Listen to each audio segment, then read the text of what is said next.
What's going on, everybody? Welcome back to the channel. Today we have another pretty sizable that's a big one, charity shop pickup video. Yeah, I'm pretty happy about getting this stuff here. I got quite a lot to go through, but we'll just kick it off right now. Let's get on to it now. Charity, charity, charity. It's a charity. So yeah, a lot of this stuff is either 2 for £1, 3 for £1, or 50p each. Really happy with this stack. I'm looking at it right now. It's a pretty decent stack. Actually, some of it I think was like 25p each. So the first one is the only Blu-ray that I found in this charity shop haul. And that would be a film called Paul. I've never seen this movie. It's a Simon Pegg and Nick Frost partnership, as they do a lot, which is pretty cool. Never seen it. I mostly picked this Blu-ray up solely for Soph to have, because she does enjoy this film. And yeah, it comes with a nice slipcover. And yeah, I'm pretty happy about that. 2 for £1 I think it was for this, but yeah, 50p is not too bad for a Blu-ray. And yeah, that's Paul. Next up is a very rare occasion of finding a VHS in a charity shop, because they don't really take them anymore, but I found one, 25p, and it is Titanic on VHS. Say what you will, but this film is very, very good. Bleak as hell as well in this movie.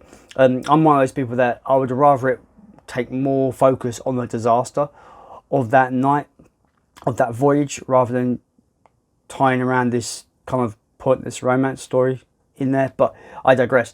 I still think this is a really, really good movie from James Cameron, and it's cool to have the VHS in my collection. Wasn't planning to get anything other than horror in VHS, but I thought as it was there, 25p, I thought why not. It looks like it's in very, very clean condition. The label is beautiful. It looks almost like it's brand new to a point. There is some damage there. There is some damage to the cassette there, but I'm hoping that won't deter it running. Shouldn't do. It's on the face of it, but yeah, that's Titanic on VHS. Next up is a BBC sitcom. I've heard of it, never watched it. I'm not really a comedy person, but I couldn't leave this this edition sitting there, because it's such a nice edition. I'm a sucker for really, really nice packaging and stuff like that, as you know, guys. But it is the BBC sitcom, absolutely fabulous. I know nothing about this show. I just know that it's a very British BBC sitcom. But this edition is really, really nice. Kind of digipacks inside the box. And when you put all the digipacks together, you get the actual logo of the show there. But it's all about the box it's in. This box is like almost like a velvety, kind of velvet feel to it. Really nice edition. Really happy to get it. If I don't like it, it will probably be donated to Soph, because it's one of her favourite comedies. So yeah, we'll see how I get on with this. That's absolutely fabulous. Will it be absolutely fabulous? Not too sure, but we'll see. Next up is a DVD copy of Why's the Ice Cream Truck Gotta Go Now? Have you finished? Thank you. Next up is a DVD copy of The Terminator sealed. The reason I picked this up is that I used to have this when I had a DVD collection, and it's 100% one of the best DVD releases to ever come out on the format, in my opinion. It's got a massive booklet inside. It's packed with features. It comes on 2 discs. I do plan to do a video about DVDs at some point, about the editions and stuff like that, because this is a prime example of a really good, mostly standard version of a DVD coming out and being just awesome. So that's Terminator 2 Judgment Day. Next up is a film I've never seen before, Martin Scorsese movie starring Joe Pesci and Robert De Niro, and it is a film called Raging Bull. I do like my sports movies to a point, and you know, I couldn't pass up a boxing movie from Martin Scorsese. This could be an epic movie, mostly in black and white from what I've seen. But yeah, looking forward to checking this out. It could be a really good, gritty, underground boxing film with Robert De Niro, and you've got to love Robert De Niro. It's awesome. So that's Raging Bull. Next up is a Takeshi Miike movie called Ichi the Killer. Now, this is a film that I remember really, really kind of liking as a kid, growing up and getting into kind of like more kind of Japanese movies, foreign movies. And I remember getting this, Battle Royale, those kind of films, Audition. Something about this film that is absolutely bonkers insane, and I'm not talking about the film Versus, that's also bonkers. Ichi the Killer. at the time, probably the most violent film I ever saw in my life. Like, it was absolutely brutal. It's basically a story about a sadist versus a masochist, and them crossing paths and being at odds with each other, and it's like about a gang, and it's very, very, very crazy and weird. But I watched this recently about maybe 5 or 6 years ago and didn't like it as an adult. I thought it was absolute awful. But I saw this and I thought, you know what, I'll give this another go, because I've gone from liking it as a teenager to not liking it as an adult. So maybe my thoughts might change on it on a more kind of up-to-date rewatch. But this DVD is a pretty nice DVD. It's got on 2 discs. You don't see this version very often, so 2 for £1. I thought, why not pick it up and check it out. That's Itchy the Killer.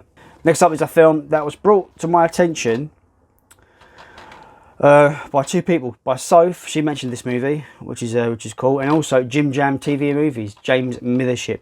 I know it's one of his favourite movies. He can correct me if I'm wrong there, but the film in question is called Quadrophenia. Is that how you pronounce it? The film I'm talking about is called Quadrophenia. I can't tell a laugh. But it's like quadrophenia. The film I'm talking about is, of course, Quadrophenia. Not heard of this movie. I know it's a 70s. Is it kind of like a gangster movie, sort of? Like, people are set in their ways and they don't want to change their ways, and they have a clash with another gang or something along those lines. And yeah, looking forward to it. It might be good. That is Quadrophenia. It's about the mods and rockers going against each other.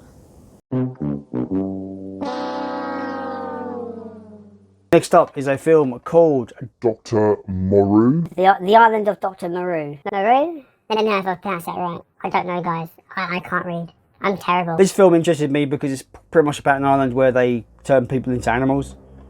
Sounds kind of interesting to me. Apparently it was a really, really big hit when it came out, but it's not really critically seen as that good. It does sound pretty interesting. It could be a good little time. Yeah, I'm always like almost like my creature features, and this sounds like a really kind of weird kind of creature animal attack movie almost. But yeah, that is The Island of Dr Moreau. Next up is a Jaws ripoff that I generally quite enjoy, and that is the film Piranha. I actually really like the sequel as well, funny enough. Piranha is actually a really good Jaws ripoff. It's actually pretty competent, really entertaining, and I quite like it a lot. I don't know what year it's come out. 1978, so it came out 3 years after Jaws. Yeah, it's a pretty good, animal attack film. Produced by Roger Corman and directed by Joe Dante, funny enough. So that's fun. The director of Gremlins directed this. Who knew? But yeah, that's Piranha. Now this next film is a film that Soph would not stop going on about. Oh, and also Leon from Leon Talks Films were like, you need to see this movie, man. So people from all angles were like, Jay, you've got to see this movie. It's awesome. You'd love this movie. And that movie is Hot Fuzz. And guess what, guys? Guess what? I watched this movie. I fucking loved it. See, they all knew. They all knew I would love it. They knew it. They knew. They were right. I was obnoxious and was like, yeah, whatever. Yeah, I'll probably get to it in about 10 years, maybe. But, I will get to it at some point, and I definitely go, you never did watch that movie. Yeah, me and Soph watched it recently. Yeah, what a great film this was. Really, really good. I love the premise. I love the story. Probably Simon Pegg's best character, in my opinion. This really stern, by-the-book police officer. Really, really good. And yeah, it's got some great action in there. I liked all the characters. One of the best British films I've seen in years. So yeah, that's Hot Fuzz. Next up is a double pack of Sinister and Sinister 2. I'm one of those kind of defenders of Sinister. I think it's a very, very effective horror film about this child-eating demon that basically turns families against them until the children remain. It's a very, very effective horror film. Ethan Hawke is great in it. There's some horrible, horrible homemade movies that he discovers that scared the living fuck out of me. But yeah, Sinister 1 is really good. I don't understand the hate for it. The only thing I would say is that it's got unnecessary jump scares, and it started the Blumhouse tradition of that final jump scare. And it's not a good final jump scare like, say, Friday the 13th. It's more of a unnecessary canned jump scare that they used previously in the movie. It was pointless. But aside from that little nitpick at the end of the film, Sinister is a really effective horror film. And this is a double pack. It comes with Sinister 2.